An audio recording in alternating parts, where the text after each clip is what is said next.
You talked also about an emerging global liquidity crisis, and maybe you could explain what that is.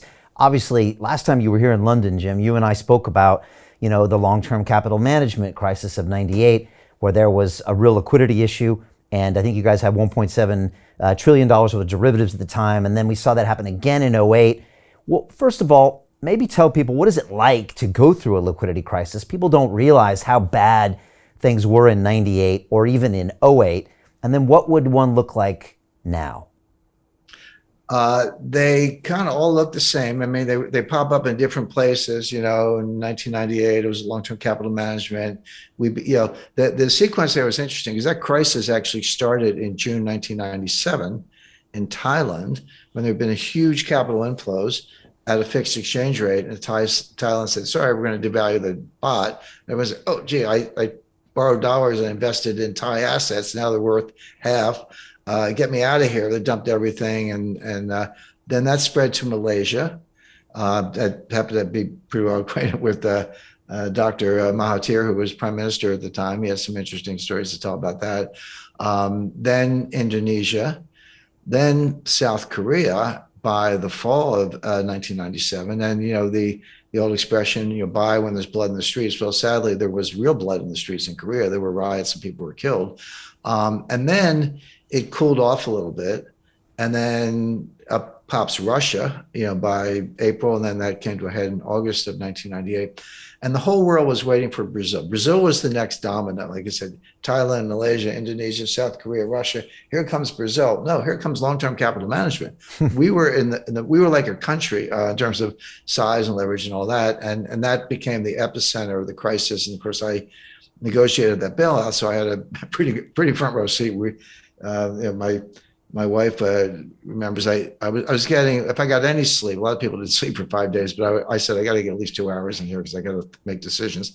And one night I went to bed at 1 o'clock and I was going to get up at 5, but at 3 o'clock, the phone rang. And it was the Italian finance ministry. They were looking for some information on some unsecured loan agreement they happened to be in. We were the biggest holder of Italian government debt. So I took the call, and then she said, well, when you were done, you went right back to sleep. It took you 2 seconds to fall asleep. So that's how crazy it was.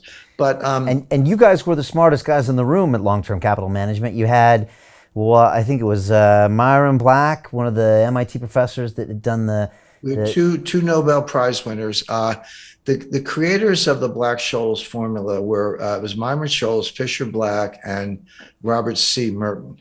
And it's called Black-Scholes, but everyone recognizes that Bob Merton made indispensable contributions mathematically, and he shared the Nobel Prize. To their credit, by the way, when those guys won the Nobel Prize in '97, Fisher Black had passed away, but Bob and Myron took the money and split it 3 ways and gave 1/3 to Fisher's widow, which was a very classy thing to do. So that was and well deserved, of course.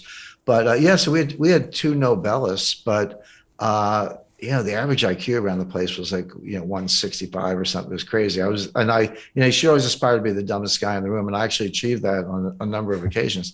We had MIT professors. David Mullins was former vice chairman of the Fed, the youngest full professor in the history of Harvard University, and lesser known names, but well known in the industry. Greg Hawkins, we call him the Hawk. So there was no shortage of talent.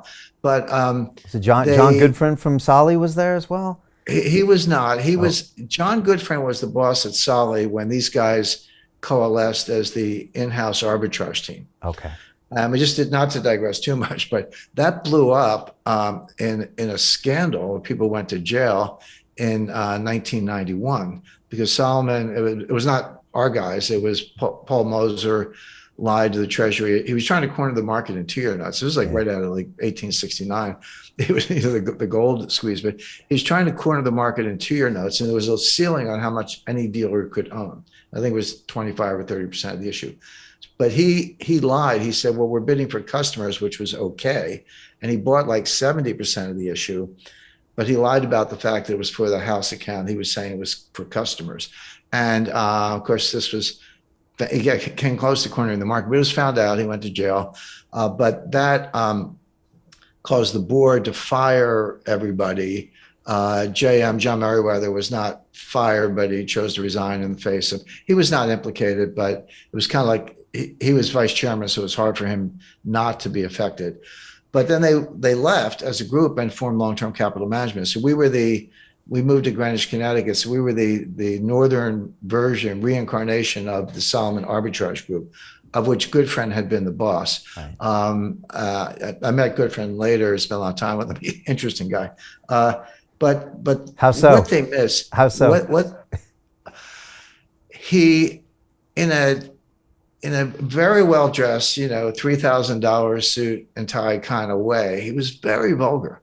But it was like second nature to him. He wasn't like a guy gratuitously throwing around the F word. It was just the way he talked. And but he was a real Wall Streeter, very wealthy and all that. But he was every bit as vulgar in speech as I had been led to believe. So I was like, okay, you're the real deal. So okay, so you got a whole bunch of 165 IQs and 2 Nobel Prize winners and all the modeling technological capability you could possibly. What did they get wrong?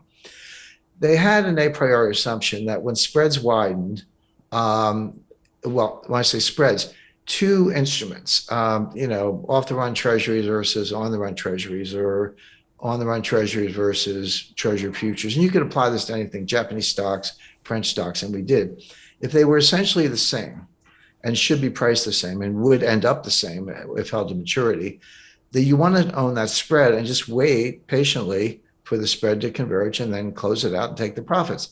And because the spreads tended to be razor thin, you could apply high leverage. Now, isn't leverage dangerous? Yes, it is.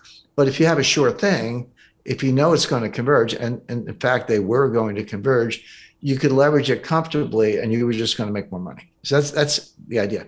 So when the spreads widened and you lost a little money on the trade, they would kind of say, well, a good thing just got better. Like the old school traders say, it's nature's way of telling you you're wrong to get out of the trade. But long-term capital is like, wait, good things just got better, buy more.